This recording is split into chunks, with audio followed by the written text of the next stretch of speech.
Yo, what is going on?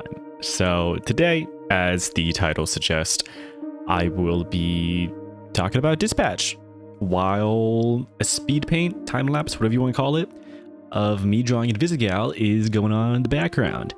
And I mean, you could probably already guess I am drawing Invisigal. So one, I really like Invisigal, and two, I really liked Dispatch as a whole. And I guess this would be like just me gushing over it, maybe being critical over some parts. I guess just kind of like a little mini review. But yeah, I'm kind of brain rotted over it because I finished it a few days ago, and I just really want to talk about it.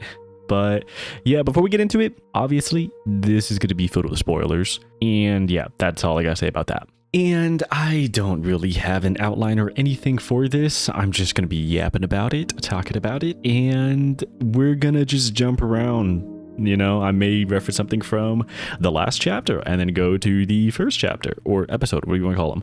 But yeah, now I have a lot more good to say than bad about this game.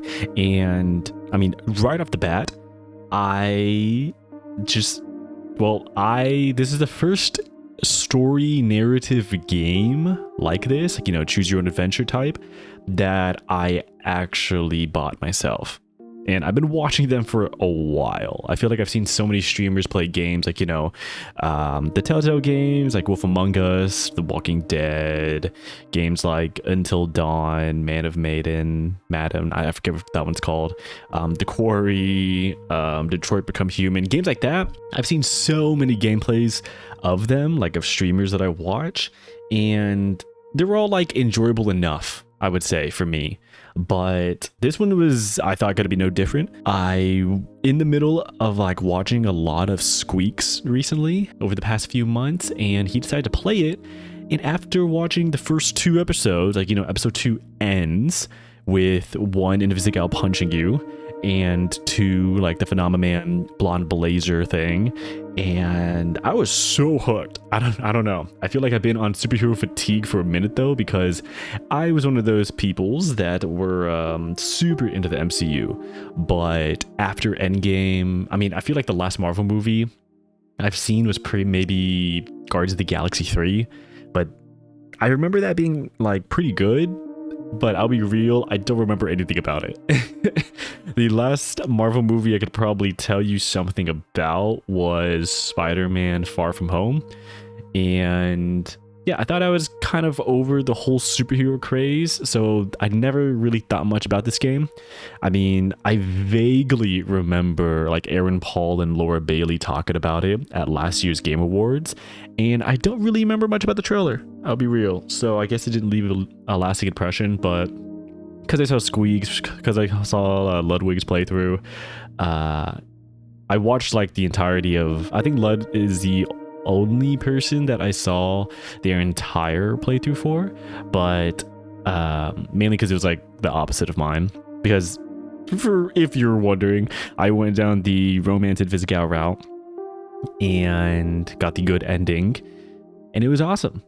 I watched Ludwig play it because he got the good ending with blonde blazer, and I mean, dude, the whole game is just great. I think you know, the voice acting, the animation, the art style, the OST. I've actually been listening to the OST because Ad Hoc has a they have, like, you know, since they dropped the episodes like every 2 episodes, they have like OST episode 1 and 2, OST for 3 and 4. So I've been listening to that throughout my day, and they're so good. And I didn't really realize, like, I can recognize the OSTs when I hear them. I'm like, oh yeah, that did play during my playthrough. And I've only played it once. I plan to play it again. I don't know if I'm a freak though, because I still am gonna do pretty much the same exact things. I kind of just want to relive the entirety. It's like rewatching a show right after you've seen it already. But I'll probably do like a few smaller things, but overall try to get the same ending with the Invisigal, because I've seen the Blood Blazer one, and I don't know if I'm a freak for admitting this, but I really don't want to see the bad ending for Invisigal. I just can't. That's yeah, I don't know what it is that made me want to play this game. Maybe it is straight up just because of Invisigal, but I don't know. Something about her punching you in the end of episode 2. It's like I could see where the character relationship is going because I like characters like her, you know? If we're taking away the complexity of her, just characters that are like, oh, this character is not going to have a good relationship with the main character, in this case Robert, and you just know that they're going to have a wholesome, in this case romantic, at least down my route that I chose, relationship with them. And that just goes to the rest of the Z team too. Something about, like, you know, bad guys going good and then being wholesome with one another really hits me for some reason. And I think Invisigal's character in particular is such a well-written character. I know that, I mean, from what I've seen online and according to like the reviews and the 2 million plus copies at the time of recording this, people seem to really like the game. People seem to really praise the writing. That being said, it's definitely not perfect, right? But we'll get to that in a little bit. I'm kind of still gushing over everything about it right now. But the relationship between the characters, you know, I think some of my favorite parts of the game is just seeing, or hearing rather, the little quips and conversations that you would hear between the Z team while you're actually dispatching. And how, like, whenever you pick two characters to go with one another, they have like a little dialogue whenever they go out. It's so cute and wholesome. And speaking of dispatching, I really enjoyed the gameplay aspect of this. I think they did so well for it because it's not just like, hey, get a member of the Z team that has a lot of vigor, right? They like make you really think about what type of skill sets you need for someone who you're actually dispatching. It makes you feel like you're actually, as if you're really dispatching heroes. I don't know how to say that, but they do such a good job at it. I also really like how whenever you click on a mission, it actually like has a voice line, like you actually hear the call and caller. It adds a lot of character and life to the game. It's so good. I never even realized, like, until I was watching other people's playthroughs, I never realized how long the dispatching was. Like, I'm pretty sure they're all like 40 minutes to an hour. And it never felt that way. I don't know, because it felt like it was part of the story to me, because you actually a lot of times, like, you know, get dialogue, quips, and lore behind characters, or like pertaining to the overarching storyline of what's happening, like in the throughout them like talking. It's so good. And I guess, you know, while we're on like talking about the dialogue and everything, my first negative I want to pull up is, you know, I feel like, yeah, I'm okay with swearing, I swear, but there is an excessive amount of swearing in this game, which I think is fine for specific characters. But I feel like you do become a bit desensitized to it by the end, where like some jokes don't hit as hard as others because of the excessive swearing. I think like having Chase be the character that just like goes off and swears hella is, I think, is a fine. But for every character to be like super crass and everything feels a bit weird. And then another thing, and I'm going to be, this isn't just for her, but for a lot of situations in general, Invisigal, you know, I love how Invisigal's character is written. I love how straightforward she is. I like how flirty she is.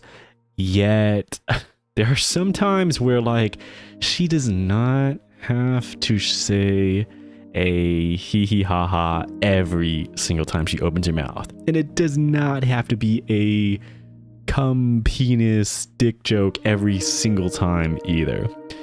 It just it takes away from the character, if you ask me. As someone who really likes her character overall, it takes away.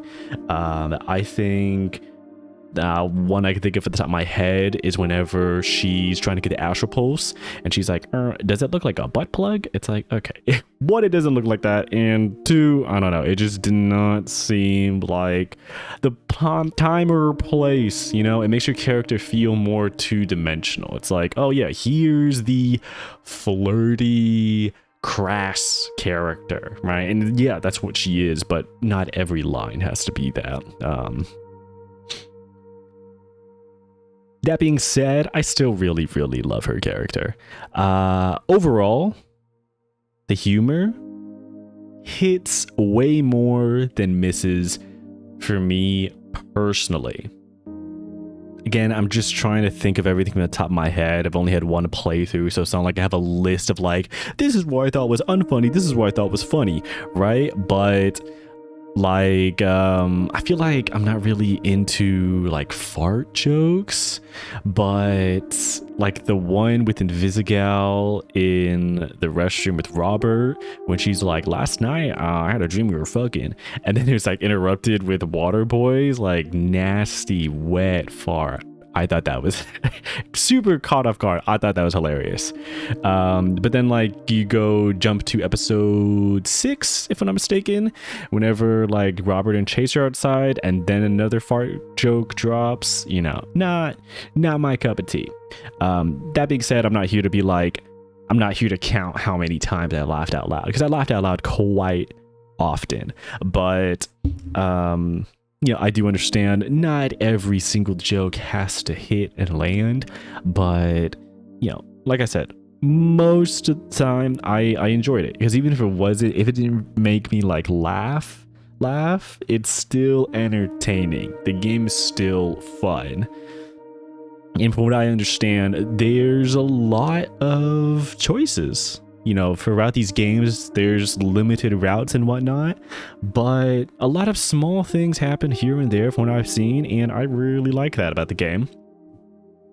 Now, I'm pretty sure everyone's kind of like already said this stuff. I haven't seen like too much about what people think about the game besides like, you know, reading some YouTube comments and seeing some other streamers play it, but if there is a canon ending, I feel like the canon ending is you getting together with Invisigal, because like I think the biggest sort of hint that is the canon route is obviously they try to push you to romance Invisigal. I mean, you can look at the start of episode 4, right?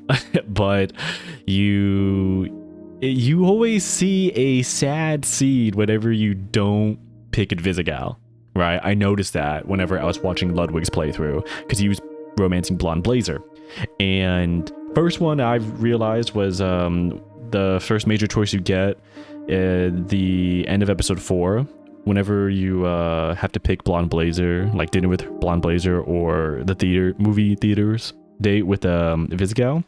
If you choose Blazer, it literally shows a scene of Invisigal like sad at the movies whenever you tell her bye, and nothing, it doesn't show Blonde Blazer if you choose Invisigal. Also, whenever you're having the housewarming party and you're dancing with Blonde Blazer, she's also sad in the background. And at the very end, whenever you're about to give Shroud the astral pulse and he's like going off on a rant or something, and he's saying that like something about blah blah blah Blonde Blazer, and then they're in the same shot, and Invisigal is like sad because I think he says like your girlfriend Blonde Blazer or whatever. It makes me so sad seeing that, I'm not gonna lie. But they don't show any sad scenes of Blonde Blazer, just saying. Also, if we're gonna go into that realm, I think the payoff for the kiss at the end with Invisigal is much better than Blonde Blazer's kiss. That being said, though, I'm not a hater for Blonde Blazer or anything. I think she's a cute, quirky, dorky character.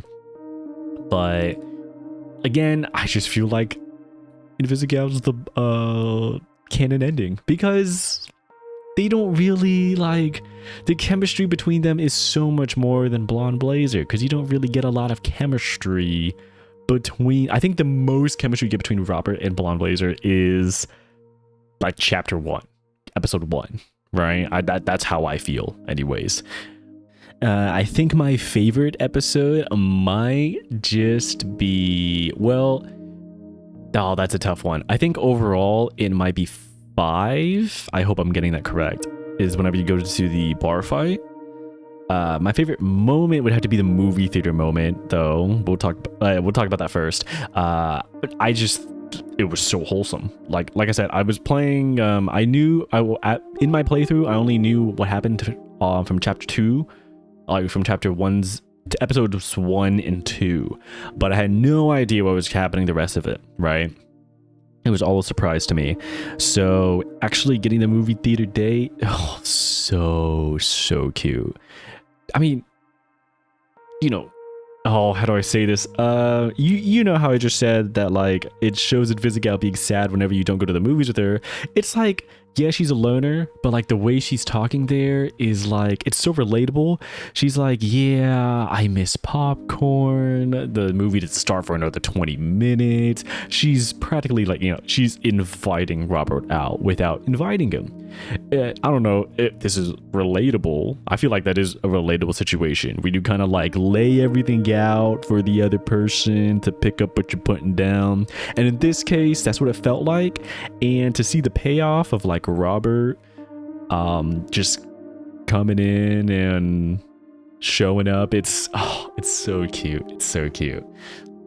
And episode 5 is so good. I mean, showing Robert's relationship with the Z team strengthening, and him admitting that he's Mecha Man, and the whole bar fight scene. Oh my god. I just know, like, at least everyone that, a lot of people that I saw, like the clip of them playing that for the first time, it's like everyone gets the same reaction, where you get the QTE for like the straw, and everyone's like, we haven't got a QTE in forever, and we're getting one for a straw. And then they do this sick transition with that, with the tearing of the ketchup packet or sauce packet, and then the crunch of the taco. I feel like Robert biting down the taco. It's so good. It's so good.